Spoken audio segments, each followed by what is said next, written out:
Hello everyone, let's start the video. So for this one, take a front section of your hair and pull it inside out. Now braid it nicely, repeat the process on another side and tie it nicely. Now take small sections of your hairs and tie it with the help of a rubber band and then braid the remaining hairs and it's all done. It's cute, right? For the next one, take the front section of your hair and tie it with the help of a rubber band as shown in the video. Now take another section of your hairs and then braid it nicely. Now take remaining hairs, tie it and it's done. For the next one, make 2 braids on the front section and then take remaining part of your hairs and tie the braid with the one and then with the another, and it's a cute little ponytail.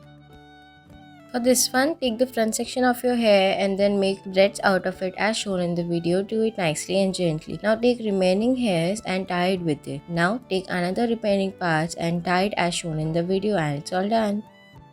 For next in the video, take front section of your hair, tie it with a rubber band and braid it into 2 parts. Now take another 2 section of your hairs and braid it nicely and tie it on the bottom, and it's all done. For next one, take the front section of your hair and then pull it inside out, make a braid. Now take another section of your hair and then start braiding with the help of your hands as shown in the video. Braid it nicely and gently and tie it with the rubber band. Attach a cute little clip and it's all done. For the next one, make 2 sections of your hairs and do it as shown in the video. Now take one section and then braid another and do it in a bun as shown. Now take another section of your hair, braid it, and it's all done. For next one, take front section of your hair and make 2 braids out of it. Now take another section of your hair and start doing as shown in the video. Attach it all together with the help of a rubber band. Make 2 ponytails and it's all done. Thanks for watching.